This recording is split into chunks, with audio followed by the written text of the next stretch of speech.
All right. Hey, guys. Welcome to the HooperCast. This is our 79th episode. Yeah, I think 79th episode.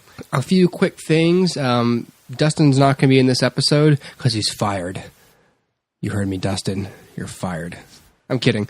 Dustin had some last-minute work stuff, and he was not able to record today, and we didn't want to leave you guys without an episode, even though I put one out for you guys like a couple days ago, a few days ago. But you're hungry little monsters. It's just me for this episode. So it's going to be a little shorter. I'm much worse at doing this than when Dustin is here. I need him because I need him, or else it's just me by myself talking to actually nobody.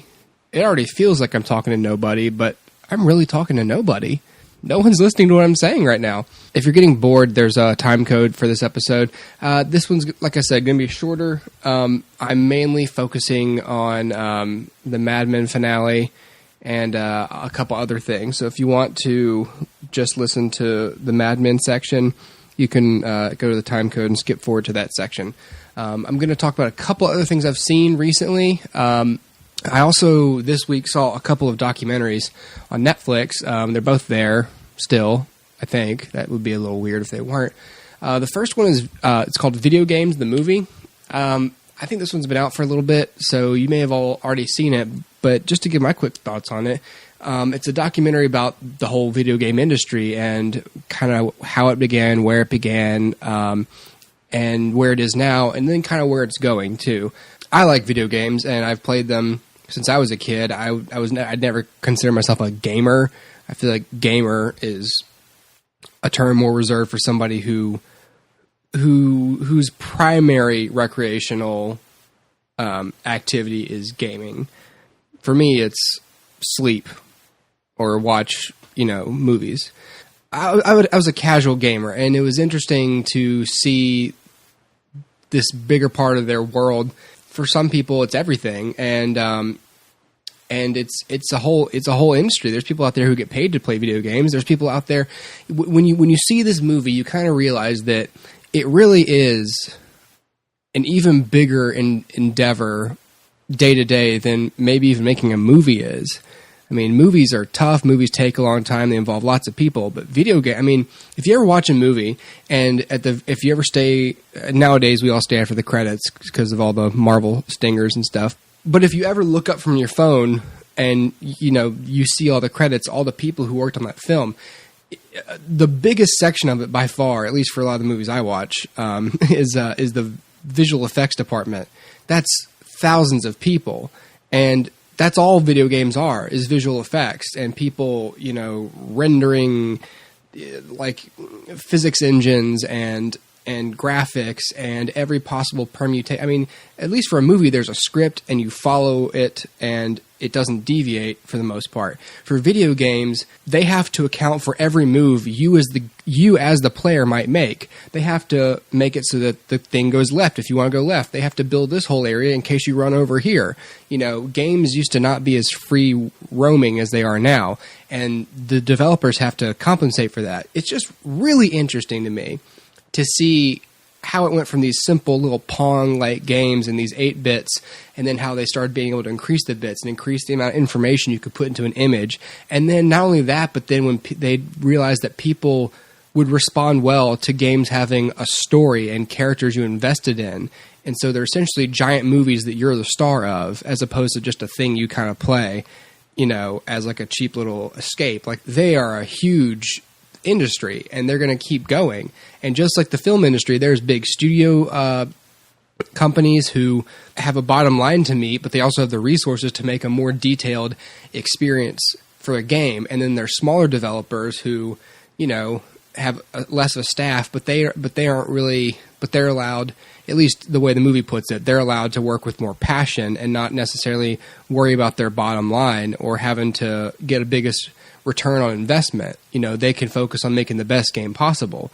Just kind of like movies, it's there's different ways to do it. And if you have an audience, then boom. If you're interested in this industry at all, I recommend the documentary. It's really great. The second documentary I saw is called Mitt, and it is about a guy named Mitt Romney. For those of you who, for some reason, don't know, Mitt Romney was the 2012 Republican nominee for the President of the United States. He lost to Barack Obama in 2012 for the presidency.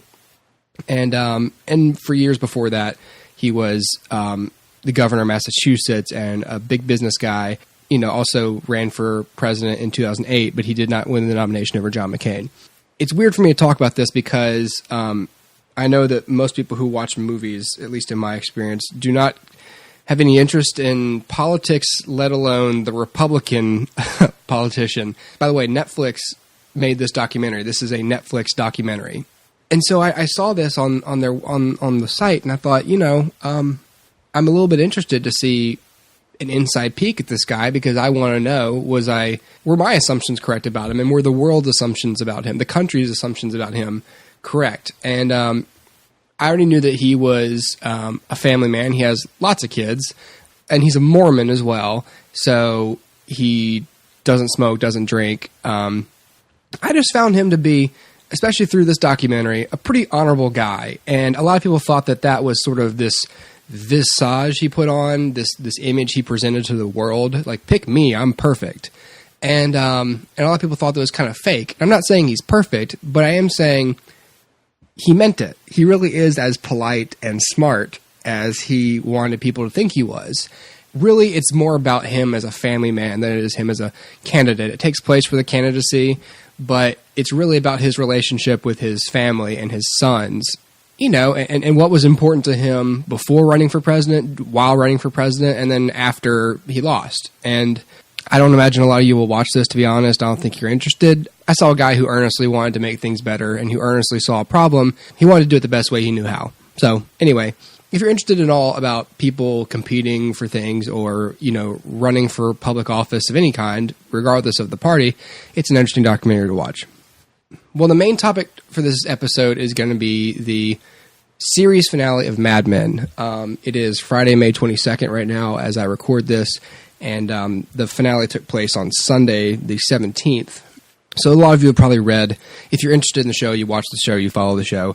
A lot of people have already written articles about the finale, what it means, AV Club, Wired, a lot of places. Needless to say, there's going to be some spoilers for the show. Well, essentially, all I'm going to say before John gives his thoughts is I think I had to binge watch a couple of seasons. I didn't watch it from the beginning. I think I picked it up after. I think I got it on Netflix until season 4, and then somewhere around there I started watching. Mad Men has been on the air for 7 seasons, technically 8, but 7. Even if you don't watch the show, pretty sure you know what it is. 1960s advertising, Don Draper. Alcohol and sex. There's not much I can really say. I'll say that I thought the finale was satisfying. It was good, in my opinion, to see Don finally to reach a happy place or a satisfying place and to have what I consider to be a pretty clear indication that he has a new outlook on life. I thought that characters ended up with satisfying, pretty neatly wrapped up storylines, but not so much that you're sickened by it, like, oh, well, that's it, I think we're leaving, especially this began with The Sopranos and The Shield, and certainly with other shows, that we're sort of leaving that time in TV, in big drama series, where everyone's story gets wrapped up neatly in a tight little button. That's not how life works. If you're trying to portray realism and drama, then it's not how storytelling would work. I mean, you've all seen movies that have endings where you're not quite sure. You have a pretty good idea. You have like emotional closure, but you don't know exactly what they're going to do for the rest of their lives. And I think we were sort of conditioned to feel that way by lesser movies and lesser TV shows where it's just, oh, and they live happily ever after.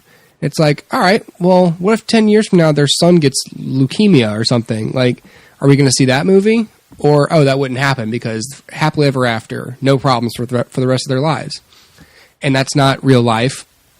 And Matthew Weiner, who worked on The Sopranos in the later seasons, and he's the showrunner of Mad Men, he certainly doesn't feel that way. That's kind of how he wanted to portray life for his characters. There's a flip side to that coin where there's so much ambiguity that it's not actually well done. A lot of movies and a lot of indie films that I've seen, at least, will do the whole, oh, well, it's up to you. What do you think happened? And it's like, dude, this isn't a painting. Like, this isn't like, I know they're both art forms, but you can look at a painting and go, well, how does it make you feel? You know, and it is whatever you bring to it.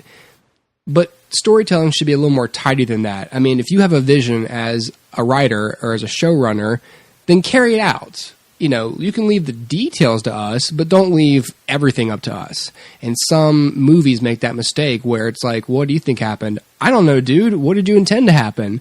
Well, his answer probably would be, I got lazy and I didn't want to make a decision because I was afraid of alienating people. And especially with when we end shows these days, I think there's a lot of, everyone's on pins and needles because everyone saw Lost. And say what you will about Lost, but at least they made a decision about how it was going to end, and they alienated people. But would that have been better or worse than leaving it more ambiguous and then having everyone like it? I don't know. But my point is, Mad Men made a decision to end a certain way, and I thought they did a pretty good job, both for the characters and for the story and for the show overall. I think for the overall tone of the show. I just want to share that I thought it was great, but John has way better thoughts about it. John watched the series from the beginning, and he's actually the reason I even picked up the show, because me and Dustin and him all watched The Sopranos together in college, and he's the one who introduced me to The Sopranos and to lots of other things in my life that I enjoy now. I'm going to throw it over to him. John recorded his thoughts about the show, and he sent it to me. Without further ado, here's John with his thoughts on the Mad Men finale, way more succinctly than mine are. Okay, here are my thoughts on the Mad Men series finale, which is called Person to Person. I overall liked the series finale. I thought it did a great job of ending the story in the typical Mad Men fashion. Mad Men is pretty different in many ways than most of these television dramas are. And I feel like it's smarter than a lot of these other shows on television, even other great shows. And I feel like it never spoon-fed the viewer. A lot of the details in the show are presented through subtext. And really it was a show that demanded that the viewers pay attention. And a lot of shows don't take those risks, I feel like, at least to the extent that Mad Men did. The series finale ended things in the only way that the show could. Nothing was really wrapped up neatly.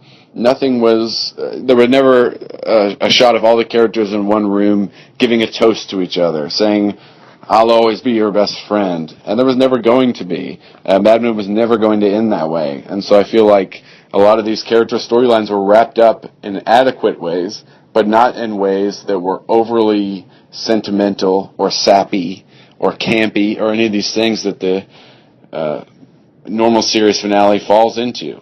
There are a lot of traps for these series finales to fall into, and I feel like Mad Men avoided them in unique ways. We see all these characters that we followed for such a long time. Many of them are leaving New York, it seems like. Many of them are going off to pursue other things, leaving the agency, and we get the sense that these characters will continue without us, which I think is rare for a series finale. A series finale usually tends to be pretty finite, and we get the sense, no matter how hard they try, that these characters are going to stop living the second that we turn off our TVs. And this finale really left it open to that these characters will go on, they will continue, they'll run into new struggles, new hopes, new friends, new love affairs, new enemies, and new opportunities. We never got the sense that these characters would be ending because the show would be ending. And I think that was a really great, clever way of keeping the series open-ended by still wrapping it up.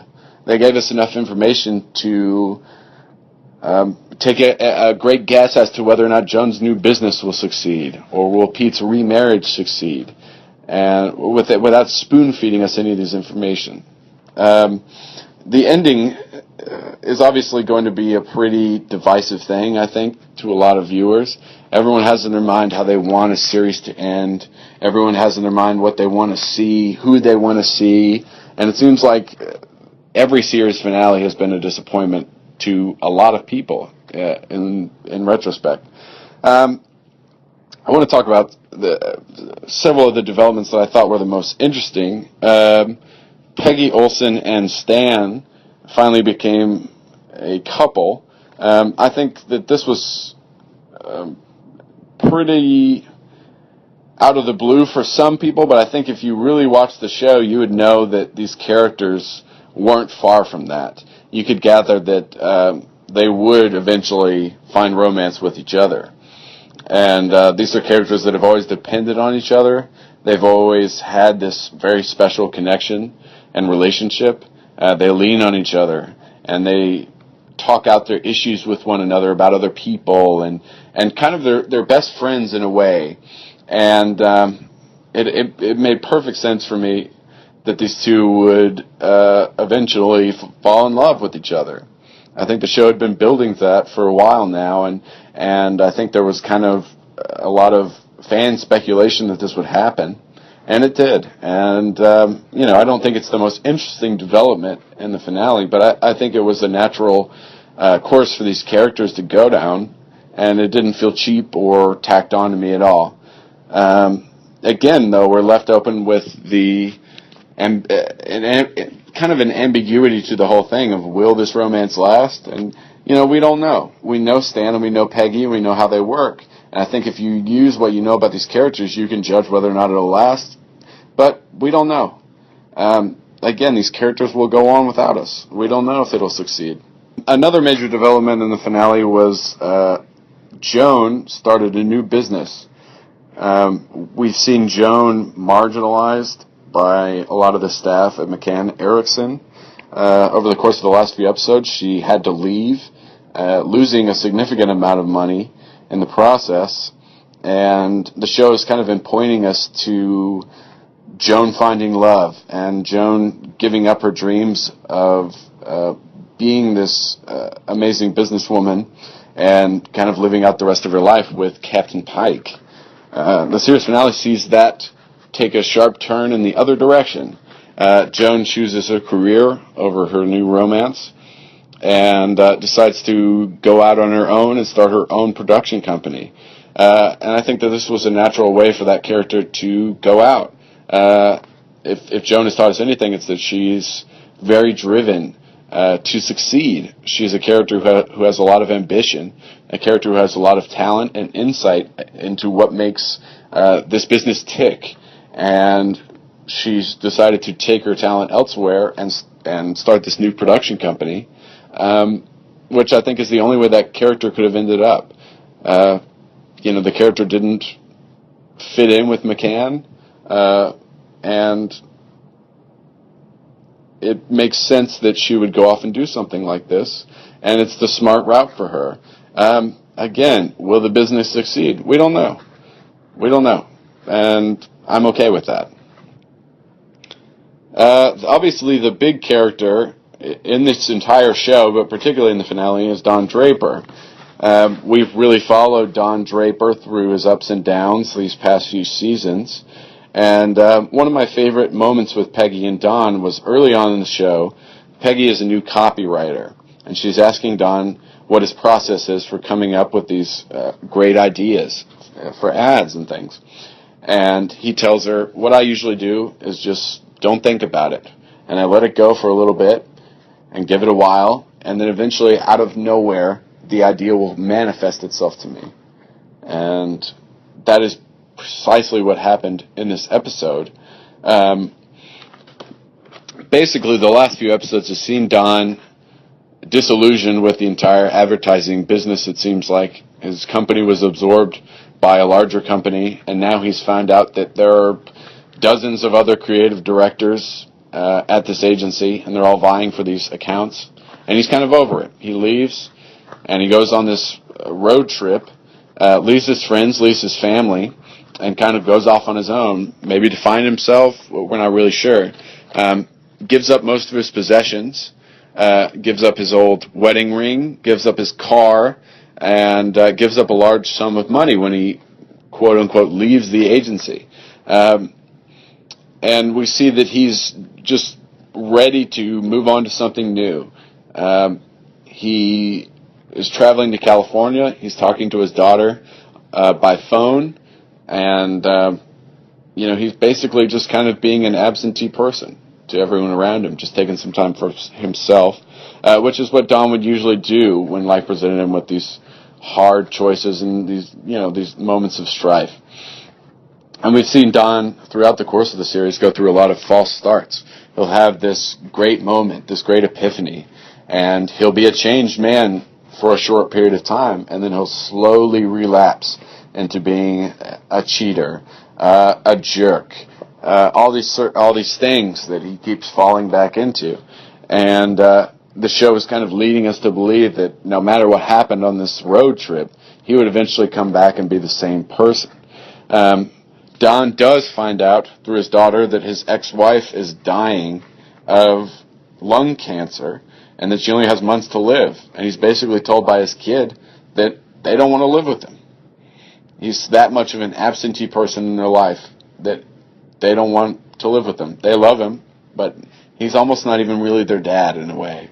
And he really takes that as a personal blow, especially considering the way that him and Sally's relationship has progressed throughout the entire series.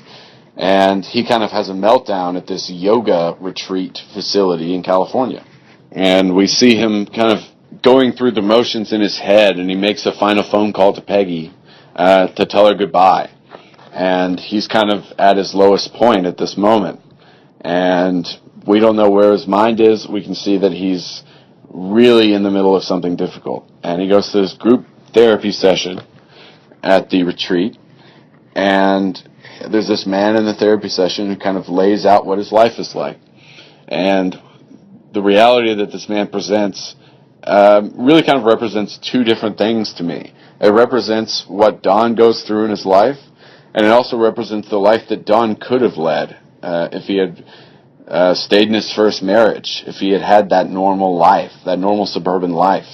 It represents the problems that he would have eventually run into in that life as well. So in a way, it's kind of representing just Don overall, and the Don that never was, in a way. And this man basically just lays out that he doesn't feel appreciated. He doesn't feel loved. He doesn't feel like he matters to anyone. He relates to an item in a fridge that you open the fridge and he feels this moment of happiness, and then the fridge door shuts again and all the lights go off. And this man just breaks down into tears.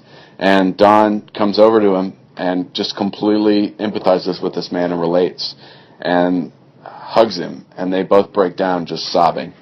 And it's a really different moment than a lot of these other false start moments that we've seen Don go through. And he's really connecting to another person in a way that we haven't seen before, and just kind of letting all of his emotions fall out, and all the bad things he's done in the past fall out. And we get the sense that he is really starting to craft a new Don Draper, a new you. In the following scene, we see Don practicing yoga on a hillside, a hilltop, as it were. And the yoga instructor says, it's time for a new you. And we get the sense that maybe Don has really changed for the better. Maybe this change will stick. Again, we don't know. We don't know. Maybe Don could change and then 2 months later be right back to where he started. That's certainly what the show has shown us in the past. But I think we get a different vibe from this experience that he just had. We find Don meditating on the side of this hilltop, and he kind of feels at one with everyone around him. He kind of feels like a part of a group now. And right then he gets this bing, this amazing idea for the famous Hilltop Coke ad. And it's this great moment in the show where you see this great smirk on Don's face, this bing noise. Picture fades out, fades into the Coke ad.